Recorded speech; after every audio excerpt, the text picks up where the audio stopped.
Five Nights at Freddy's has become one of the biggest horror franchises ever. But now, 10 years on, that begs the question, do the games still hold up today? To answer that question, in this video I'm going to 100% complete the first game, and look back to see if the game really was that scary. Was it actually as good as we remember? And just how difficult was it? As I've never played this game before, I never even knew what to expect. The atmosphere is immediately overbearing, with so many questions raised of where we are, what are we doing, and what's lurking in the darkness. The game instantly delivers such a strong first impression, something that sets it apart from so many other games. Right, I feel so vulnerable already. Oh dear. Luckily, we got our old pal phone guy to give us the ropes, telling us there is simply nothing to worry about. There's nothing to worry about.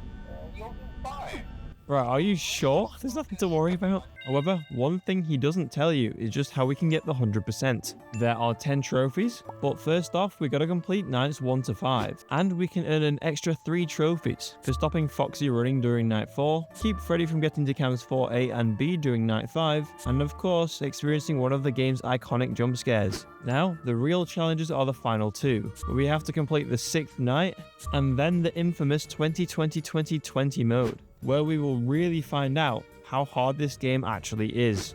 The animatronic characters here do get a bit quirky at night, but What do you mean quirky, bro? Honestly, contrary to what I was expecting, night 1 was really not that bad. It really just consisted of me getting my bearings with the game, checking out the areas and the cameras, soaking in the atmosphere, and just working towards that sweet chime of the 6 AM bell. And there it is, 6 AM, the first trophy unlocked. After the first night, I really see why people fell in love with this game. The atmosphere and the design of the place, and the characters and the fear of just not knowing what's going to happen, it really does something to you. The questions of who am I, why do the animatronics seem so sinister, that kind of just overall mystery and atmosphere just feels like a lightning in a bottle. Beginning the second night, I was feeling good. The first night was not so bad, and I'm kind of getting to grips with this game. However, the start of night 2 was no slouch at all. Within 10 seconds of the night beginning, the animatronics were already moving towards me. Film guy contacts us again, congratulating us on the first night, and telling us that the animatronics become more active as the week progresses, Freddy and his friends tend to become more active as the week progresses. making each night a major step up from each other. This could not have been more true, with the footsteps and random noises just making me go insane. This is playing on my mind, this game. The audio design in this game seriously was driving me nuts. The footsteps of the animatronics, the random noises they make, the random ambience from the hallways just makes me so paranoid as a first-time player. As you can see, it's seriously messing with me. Nothing is really happening, yet these noises are making me increasingly paranoid. They become so overbearing and apply so much pressure, leaving a truly lasting effect. And this only becomes more of an issue as the night progresses. Jesus Christ. You can hear them step. Oh, I did. Bro, I thought I'd be dead there. How did they not kill me? Bro, it's night 2. Calm down. Oh shit, we're about to run out of power.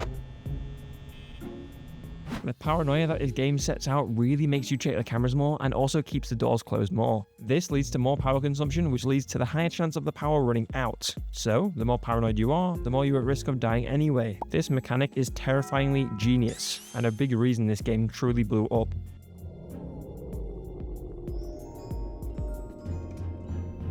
Fucked it. Night 2.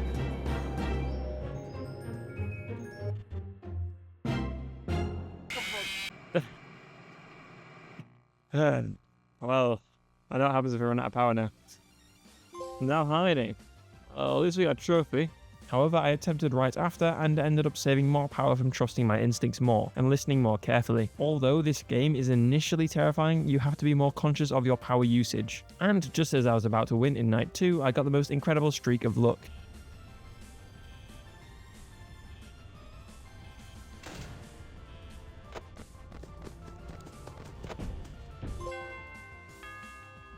Escape it. Oh, we got a trophy. 2 nights at Freddy's.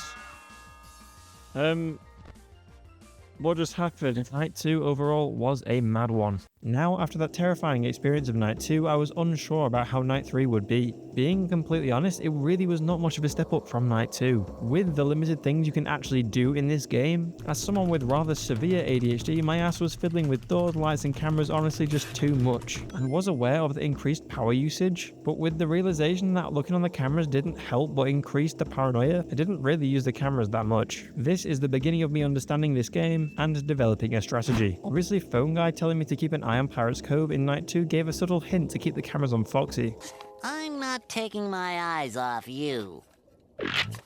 So, the combined strategy of checking Pirate's Cove, checking the door lights, and closing the doors in fear of Freddy's constant laughter led to an actual formidable defensive strategy. I was actually feeling much more comfortable not looking around at the cameras, as the more I looked, the more I felt vulnerable that I was going to be caught off guard. Developing that strategy really made this night a breeze. Without thinking so much about what I was doing anymore, I started thinking about how this game blew up again. One of the biggest things was the animatronics' iconicism, each having their own distinct colour, Freddy being brown, Bonnie being blue, Chica being yellow, and Foxy being red, and each being their respective animals really cemented themselves as distinct characters. Combine that with the mystery of the place, it really was something special at the time. The coverage on YouTube from Markiplier and Jacksepticeye as well, and all of the YouTubers really did help skyrocket this game's popularity. For me personally, I really wasn't there at the time, and what I have read after playing the game, all of the factors combined with the coverage and the mystery of the game is a prime example of perfect time and perfect place. However, after kind of dozing off, I realized I was again about to run out of power, and did so as well. Luckily, I had been more frugal than the previous nights with the power, and managed to hit 6 AM and earn a trophy.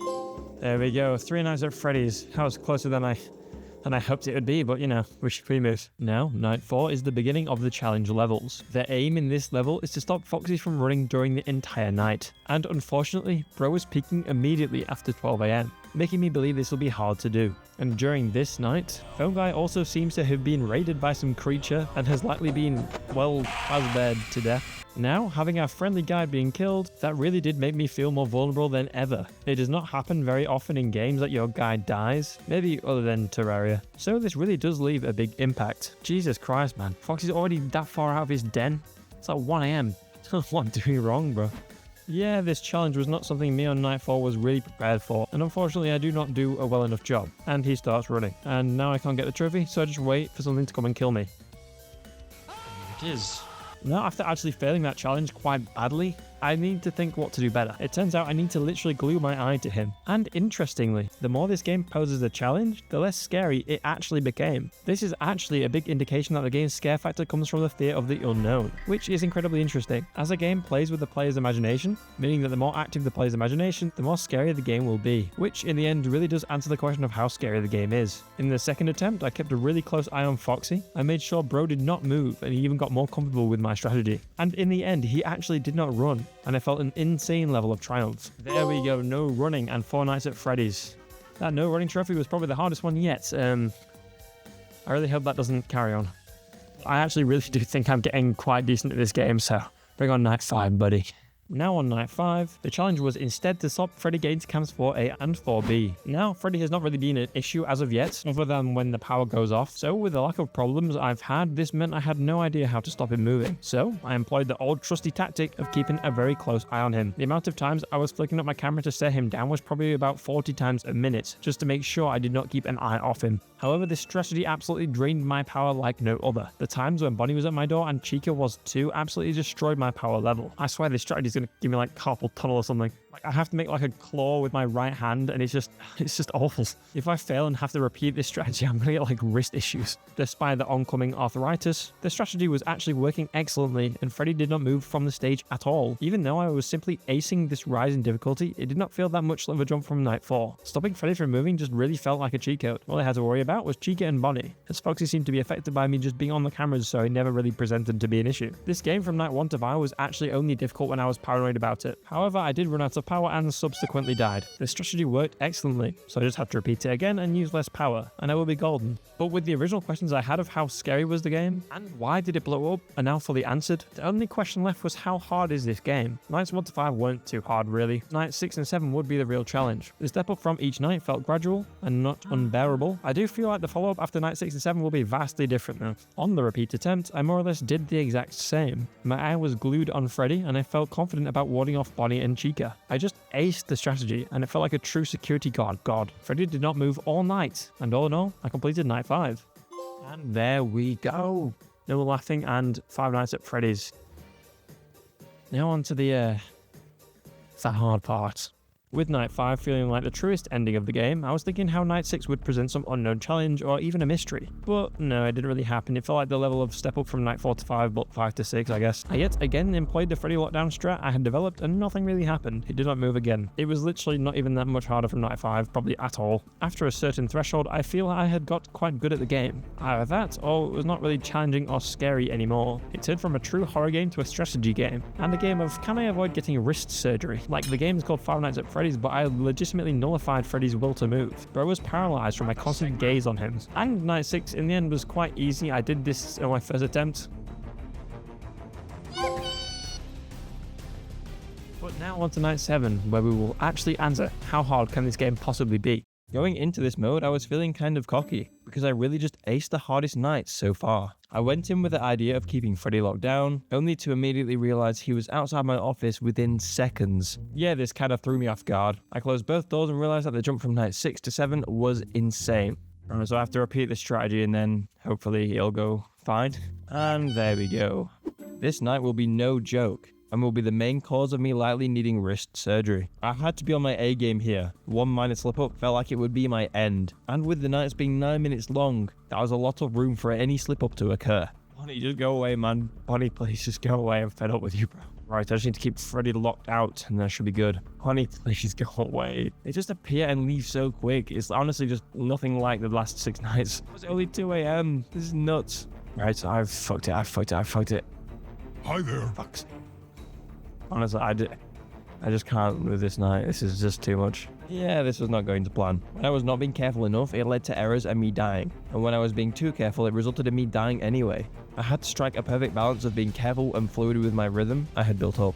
Right, come on, let's go again. The next night actually went incredibly well, and I was so close. Right, nice. 5 a.m. I've not gotten this far before. I'm about to run out of power, so the night has to end soon. Come on, do not attack me, please.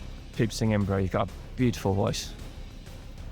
Oh shit. After being genuinely 1 second off, I was defeated. Just so close, but not enough. Like, I cannot afford to mess up at all. Like, I have to be extremely precise. Make no mistake, I just gotta lock in. And lock in I did. I was extremely fluid and did not misclick at all. Right, I feel I'm doing quite well this time. No errors as of yet. I saved as much power as I could and was acing it. Nice 3 a.m. with 50% power halfway there. We're going quite well. Bro, I'm seriously in the flow state right now. I'm gonna get like a punch back. I was saving as much power as I could and kept them all at bay really well. Despite one slip up possibly ruining the whole run, I had to pray that I had become so accustomed to my strategy that I could not slip up. I reached 4 a.m. with 32% power remaining, meaning if I run out, as long as Freddy does not attack quickly, this could be the run. I kept it up, did not slip up, I made it to 5 a.m. with 15% power remaining. I was seriously about to do it. Alright, come on, it has to be over soon, please. Right, 2% power left, please. Come on, please. Trying to suck, man. That's one of the hardest things I've done in gaming in a long time. I think I actually may have carpal tunnel after that. Like, my wrist is just like this, bro. Either way, I can fix my wrist, but I've done this. It's all that matters. If this vid does well, I'll probably keep doing them until Ultimate Custom Night, so I don't really want to do Ultimate Custom Night, so yeah, interesting. But in the end, nights 1 to 6 were like a gradual step up in difficulty, like 10% on each other. But from night 6 to 7, that was like 60% to like 200. It was genuinely like a ridiculous step up. But with a flawless strategy, I really felt like I had mastered this game. I really hope I can carry this form onto FNAF 2. Well, there was actually one thing left to do in this game. Apparently, if you enter this code...